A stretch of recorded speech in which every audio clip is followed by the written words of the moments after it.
Buenas tardes, saludo a mis estudiantes y futuros psicólogos. Mi nombre es Adriana Magali Cuevas Muñoz, soy psicóloga, tengo una maestría en neuropsicología clínica y en educación. Vengo hoy a dictarles clase sobre la neuropsicología de la memoria. En esta diapositiva van a encontrar todos mis datos porque me interesa que si tienen alguna pregunta sobre el tema, me la dirijan, que yo con muchísimo gusto en el menor tiempo posible les daré la respuesta.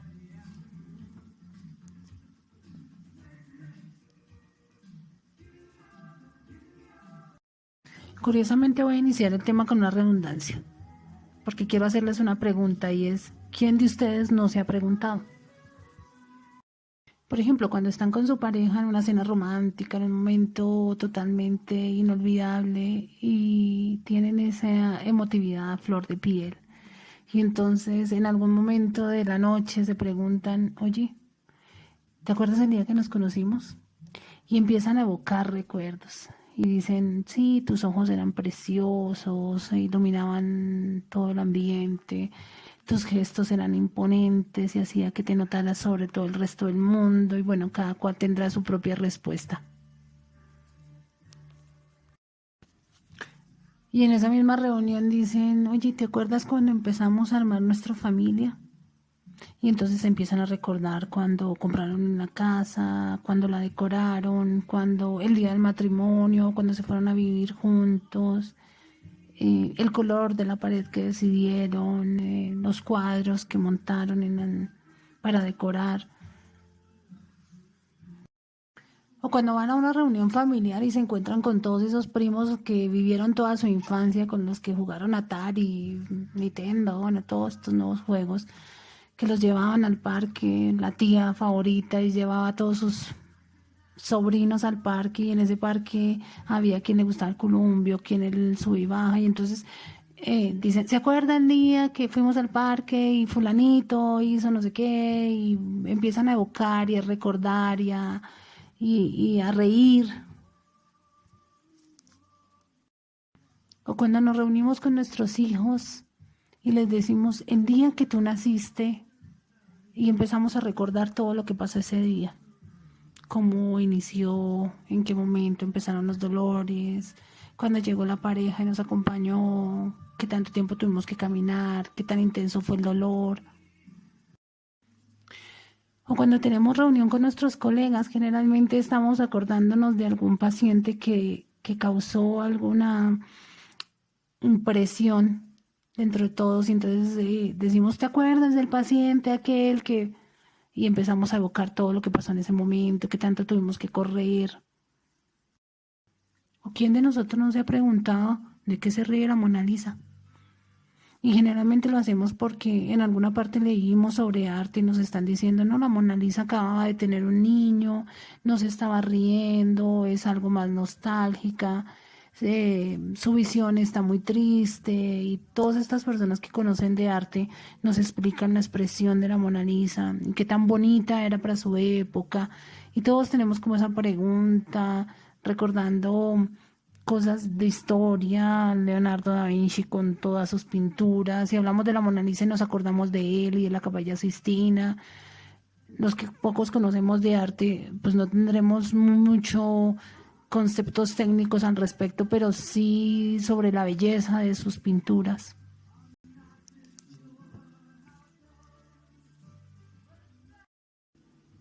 Y entonces voy a cambiar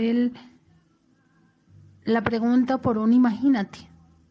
Ustedes pueden imaginarse que intenten escribir algo y no sepan en qué lado del palito va la bola de la B, y que en vez de escribir burro escriban durro, o que en vez de escribir gato escriban jato, y que definitivamente lo que ustedes escriben no es en definitiva lo que están pensando, o que se les olvide en cualquier momento el nombre de su hermana, que ustedes digan, pero venga, es mi hermana, ¿cómo se me va a olvidar?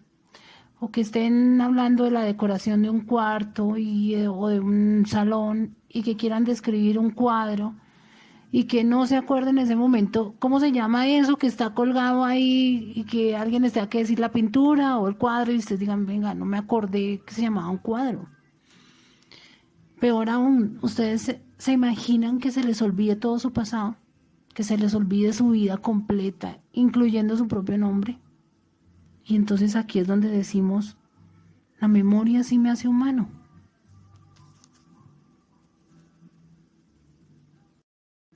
Todo esto de imaginar, de preguntar, de recordar, de traer sucesos, de tener respuestas, de sentir, son funciones de la memoria.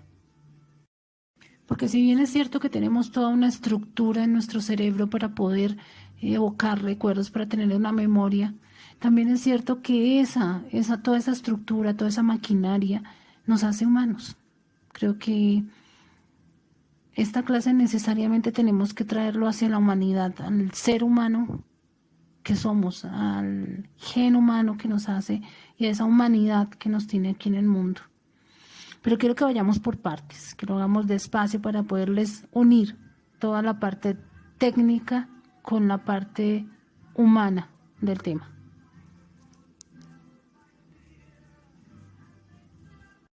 La memoria tiene muchísimas definiciones. Alguien dicen que es una facultad psíquica por medio de la cual se retiene y se recuerda el pasado. Otros dicen que es un recuerdo que hace un aviso de algo. Otros dicen que es un monumento al recuerdo, que es lo que conserva la memoria, que en la filosofía, por ejemplo, dicen que es una potencia del alma. Cuando hablamos de memoria electrónica, estamos hablando de un dispositivo que permite almacenar datos. Alguien dice que la memoria es una relación de recuerdos y que tiene que ver con la vida personal. Que es una relación de algunos de los acontecimientos. Existen muchísimas definiciones de lo que es la memoria. Pero básicamente el concepto de memoria es la capacidad que tenemos los seres humanos para adquirir, para almacenar, para recuperar y para utilizar la información que previamente ya hemos adquirido.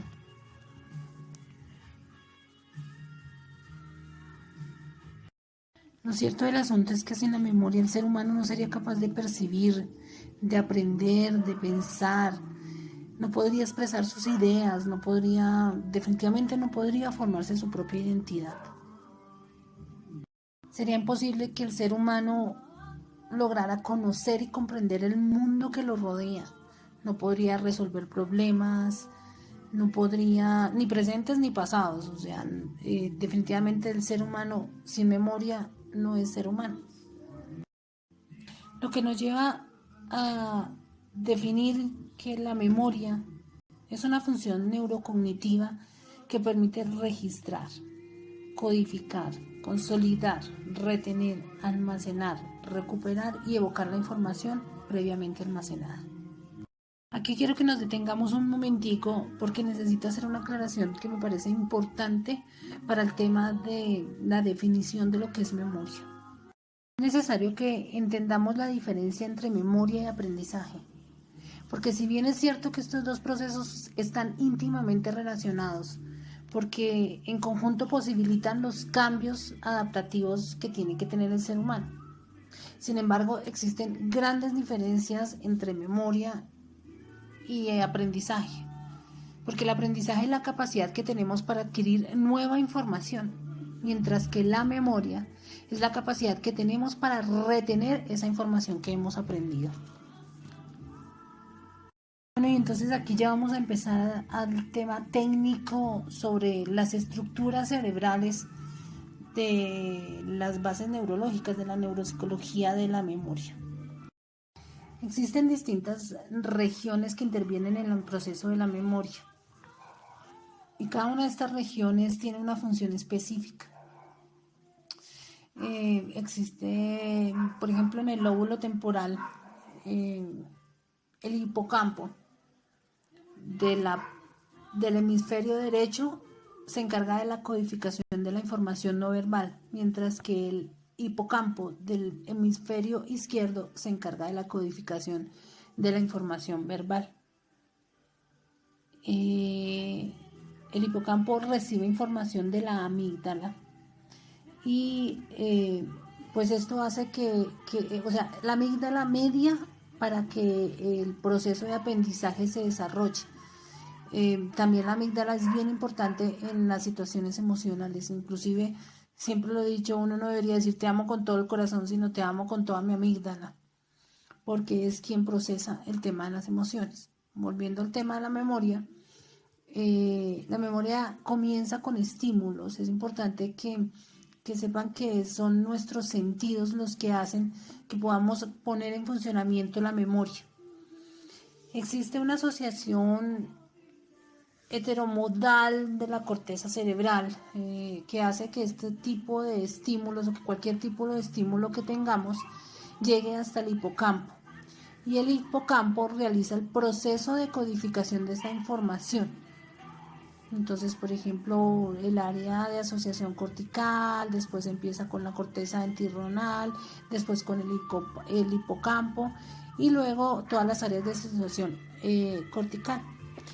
Esas son por el lado del lóbulo temporal. En el lóbulo frontal, las áreas dorsolateral, ventromedia y orbitofrontal, que están, como les digo, está en el lóbulo frontal. Esta corteza prefrontal está implicada en el mantenimiento temporal de la información. Es decir, que aquí se procesan aspectos secuenciales del aprendizaje racional. Ellos discriminan y organizan y hacen todo lo que tiene que ver con los recuerdos.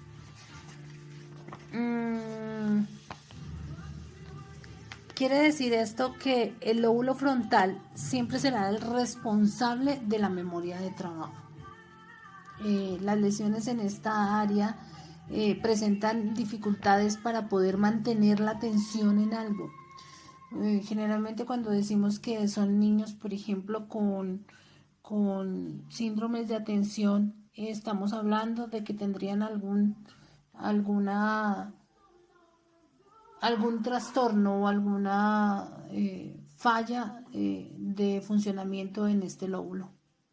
Quiere decir que nos afectaría la memoria de trabajo, la metamemoria, serían fuentes de amnesia, tendríamos problemas de memoria prospectiva. Por otro lado, el lóbulo parietal está implicado con la memoria a corto plazo. Como les digo, yo ahorita empiezo a hacerles una evolución o una explicación de los tipos de memoria. Esto está en el hemisferio izquierdo y este hemisferio se encarga de la memoria verbal a corto plazo, mientras que el derecho de la no verbal, ya lo había dicho antes.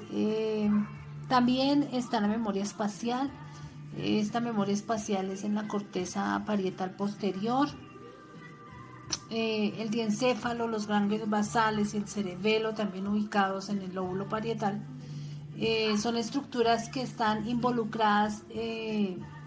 Por ejemplo, el diencéfalo participa en la codificación y en la codificación de la información. Codificación y consolidación de la información. Algún daño en el diencéfalo podría ocasionar una amnesia. Los ganglios basales, por su parte, están encargados o son los responsables del almacenamiento de los recuerdos, de las relaciones entre los estímulos y las respuestas que les damos a estos estímulos. Ellos son determinantes para el aprendizaje de habilidades motoras. Están muy involucrados en todo lo que tiene que ver con movimientos, con toda la parte esquelética y el movimiento para ellos. Intervienen en la memoria no declarativa y en la procedimental. Por eso son tan importantes para el tema de las habilidades, de los hábitos. En la parte de los ganglios basales es muy importante en el tema de los hábitos. El cerebelo, por ejemplo, es el responsable de almacenar los recuerdos. Los hemisferios cerebrales están unidos a través del cuerpo calloso, como todos sabemos, y participan definitivamente en forma directa con la memoria, junto con las áreas corticales cerebrales. Entonces, por ejemplo, el hemisferio derecho recibe las imágenes visuales, construyen y por tanto constituyen todo el tema de la memoria, de la memorización visual.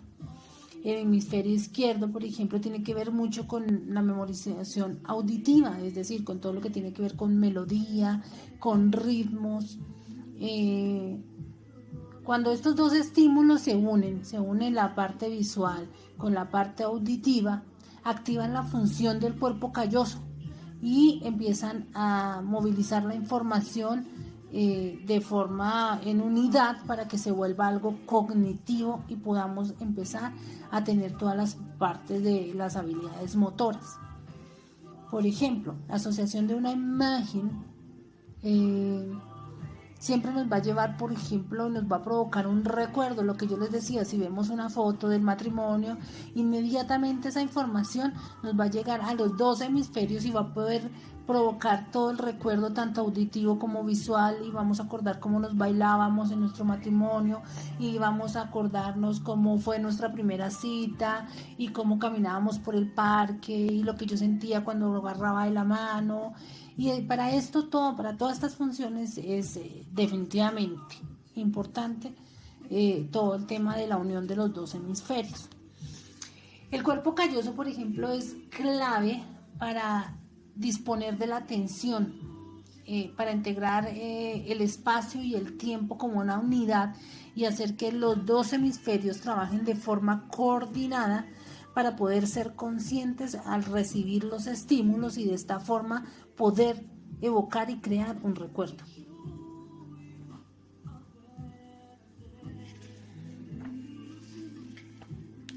Interpretar un mensaje, por ejemplo, organizar una información, tener buenas referencias espaciotemporales, hacer una maduración cognitiva, integrar nuevos datos, esta parte es importante en el tema de la unión de los dos hemisferios.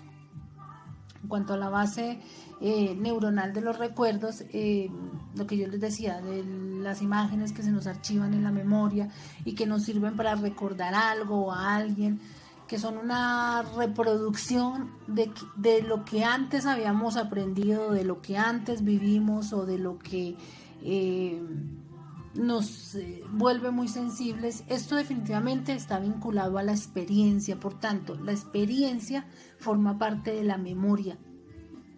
Cada recuerdo es una configuración, una unidad de espacio temporal en donde las neuronas se interconectan. Y pues la coordinación entre los dos hemisferios hacen que todas estas configuraciones y todas estas descargas neuronales que propagan los recuerdos y que hacen que volvamos a los hechos y que volvamos a los recuerdos, forma parte de las bases para poder poner en funcionamiento toda nuestra memoria.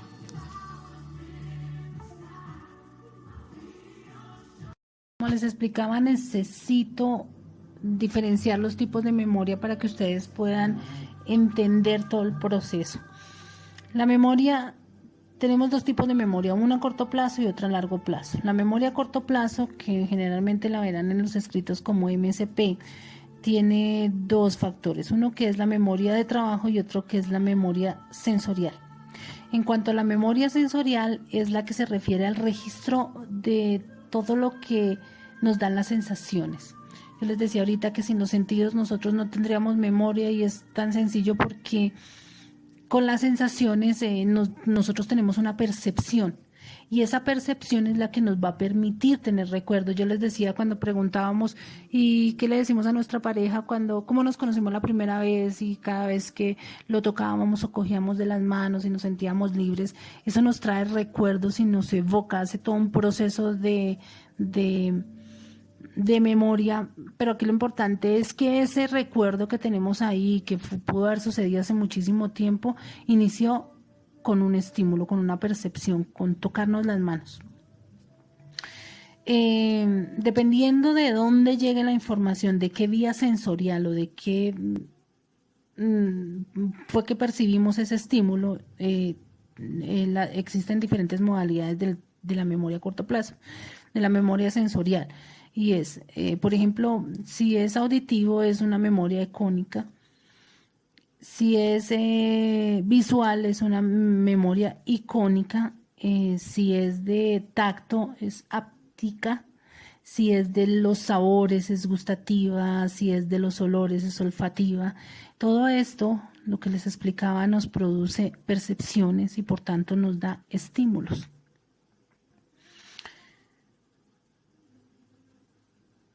En definitivamente, la memoria a corto plazo es el sistema de corta duración que se refiere únicamente a la retención de una pequeña cantidad de información y por periodos muy cortos de tiempo.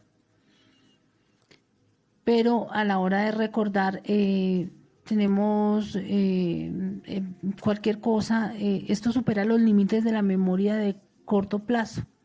Por tanto, los recuerdos tienen que estar mediados por dos efectos. El efecto de primacía, es decir, que le damos prioridad a unos recuerdos que a otros, y el efecto de recencia, es la facilidad de recordar esos recuerdos que teníamos de último lugar. Por tanto, la memoria de corto plazo, básicamente la memoria de trabajo, es la que está encargada de tener la conexión entre memoria de corto plazo y largo plazo. Ahora hablando de la memoria de trabajo, esta memoria es la que se encarga de todo el hecho de planificar. Esta memoria está manejada por el Ejecutivo Central.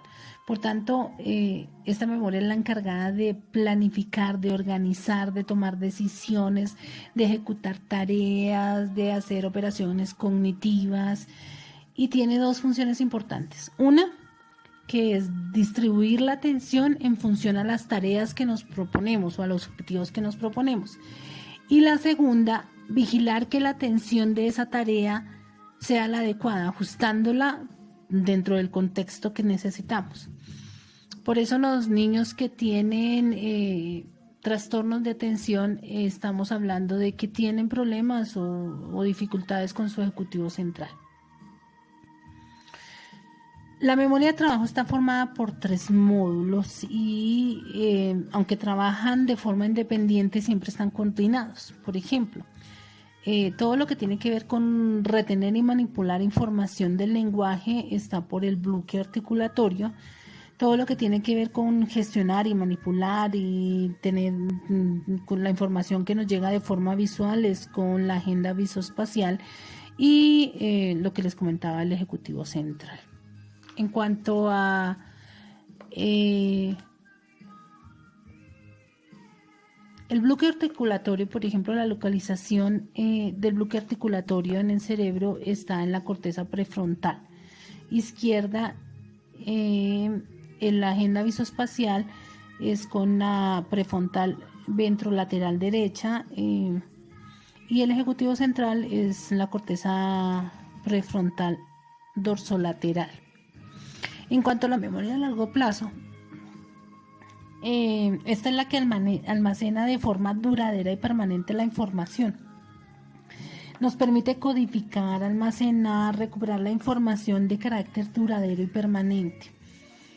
Este almacén es multimodal y no unitario, es decir, podemos tener una gran cantidad de información almacenado que solamente y que la desactivamos, pero que vamos a ser conscientes de esta información cuando la requiramos. Es decir, lo que les decía, si ponemos una foto, si hablamos del tema, la volvemos a traer y ahí vamos a retomar esa información.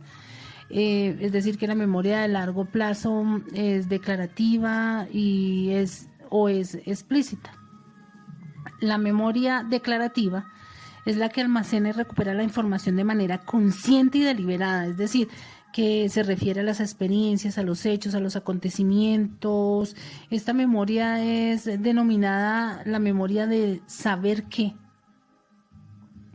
Dentro de esta memoria encontramos la memoria episódica, que se trata de cómo evocamos eventos, cómo podemos traer hechos traer hechos antiguos a nuestro cerebro, mientras que la memoria semántica es la que tiene que ver con los hechos, la forma en que nosotros empezamos a tener conocimientos de nosotros mismos, cómo adquirimos nuestra información, cómo la almacenamos y cómo la recuperamos. Un ejemplo de eso son los conceptos, el vocabulario, ¿qué más? Y esta memoria es generalmente la que más produce olvidos en el cerebro. Esta es la más vulnerable. Esta memoria de los hechos dudaderos es la que más podríamos decir que falla de una u otra forma, es decir, que hace los olvidos. Porque como les digo, los olvidos son necesarios porque no podemos mantener información pues que no vamos a requerir, que no es importante para nosotros. La memoria declarativa, su almacenamiento se hace en el hipocampo y en todas las estructuras diencefálicas, mientras que la memoria semántica está en las áreas de la corteza occipitotemporal, en el hemisferio izquierdo, porque pues allí es donde se almacenan todas las palabras, todo lo que tiene que ver con el tema del lenguaje. La memoria episódica está en el lóbulo frontal. En cuanto a la memoria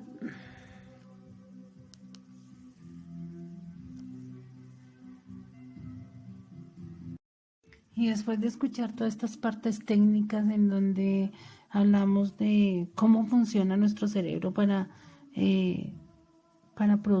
tener la memoria y para poder producir recuerdos y para poder hacer olvidos necesarios y para poder hacer que podamos planificar, tener objetivos, amar, sentir, porque todo esto forma parte de la memoria y entonces aquí es donde diríamos, y bueno, ¿cómo involucro todos estos términos y todo este concepto técnico con lo que es la humanidad?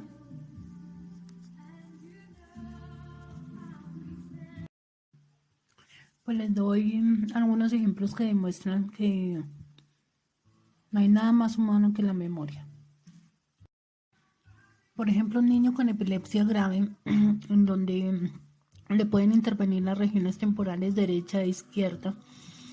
Estas regiones contienen la estructura subcortical, el hipocampo.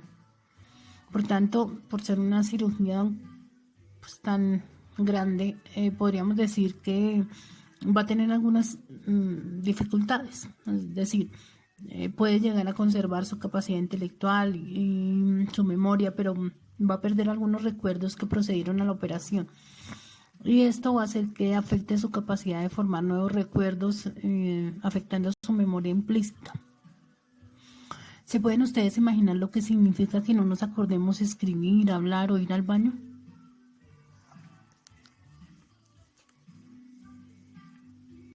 El área de Wernicke es el centro cerebral para la comprensión del lenguaje.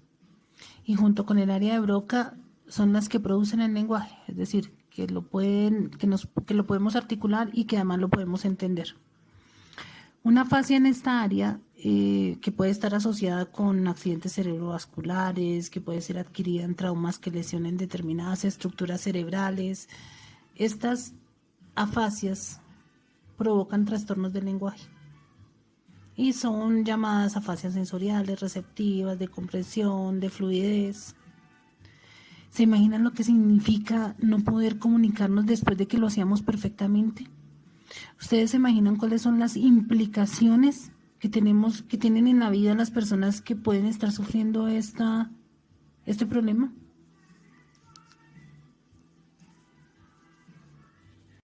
Los trastornos de memoria se definían como un deterioro de la huella en la memoria que produce la pérdida de recuerdos. ¿Ustedes se imaginan lo que puede significar un olvido?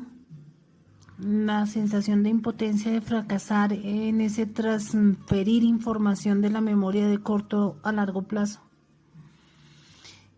El que no se acuerden de las cosas, el que se olvide quiénes son, lo que significa que están perdiéndose ustedes mismos. Vuelvo, les digo, creo que son ejemplos perfectos para unir el significado, el que la memoria definitivamente nos hace seres humanos.